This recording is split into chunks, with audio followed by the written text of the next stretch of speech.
ఇక్కడ నాన్నగారి యొక్క ఆశయాలు ఇంకా కొనసాగించాలని, మరి నాన్నగారు ముందు మన ఉమ్మడి ఆదిలాబాదు జిల్లా ఉన్నప్పుడు, డిస్ట్రిక్ట్ ప్రెసిడెంట్ ఉన్నప్పుడు చాలా సేవా కార్యక్రమాల్లో పాల్గొన్నారు. మరి టీటీడీ కళ్యాణ మంటపం అయితేనేమి, మరి రోడ్లు అయితేనేమి, కొన్ని మండలాలలో రోడ్లు, సీసీ రోడ్లు డాడీ గారి ఆధ్వర్యంలో ఏర్పడడం జరిగింది. అదేవిధంగా నేను కూడా ఈ మంచిర్యాల ప్రజలకు ముఖ్యంగా అందరికీ తెలియజేసే ఏమనగా, మీ సహకారం ఉంటే నేను ఎల్లవేళలా నాన్న ఆశయాలు కూడా నేను కొనసాగించాలని, సదా మీ ప్రజల సేవల్లో ఉండాలని కోరుకుంటూ, మరియు ఇది సరైన వేదిక కాకుండా ఒక నా యొక్క అభిప్రాయము, మా పార్టీ తెలుగుదేశం పార్టీ యొక్క స్టాండ్ తోటి ఒక సూచన ఇవ్వదలుచుకున్నాను.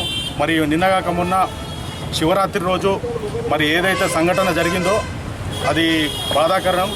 అది మునుమును రోజులలో అది ఏదైతే మన అధికారులు ఉన్నారో వాళ్ళు చర్యలు తీసుకోవాలి, ప్రజలకు ముందే ఇంటిమేషన్ ఇవ్వాలి. మరి డప్పుతోంటో మరి సైన్ బోర్డ్స్తోంటో వాళ్ళు హెచ్చరికలు సూచనలు చేసేది ఉంటే మరి ఈ ఘోరం జరిగేది కాదు.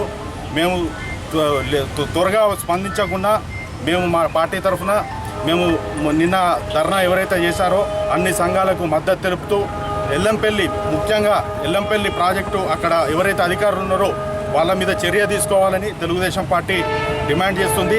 అదేవిధంగా మరి ఒక మంచి కలెక్టర్ గారు ఇక్కడ ఉన్నారు. ఆ కలెక్టర్ గారు 2-3 రోజుల నుంచి అదే సంఘటన స్థలంలో కానీ మరి కుటుంబాలకు కానీ ఒక 50,000 ప్రకటించడం జరిగింది. అవి నేను వారు పెద్దల దృష్టికి ఏమని తీసుకొస్తున్నానంటే, తూతూ మంత్రంగా ఒక 50,000 1,00,000 రూపాయలు ఇచ్చి చేతులు దులుపుకోడు కాదు. మరి ఆ కుటుంబాలు 4-5 కుటుంబాలు ఏవైతే ఉన్నాయో వాళ్ళకు ఒక ఎదిగిన కొడుకు చనిపోయింది కాబట్టి ఆ కుటుంబంలో ఆదుకోవాలి, మరి ఏదన్నా ఉద్యోగం ఇవ్వాలని నేను కోరుకుంటూ నేను నా యొక్క సూచనలు సలహాలు ఇస్తున్నాను.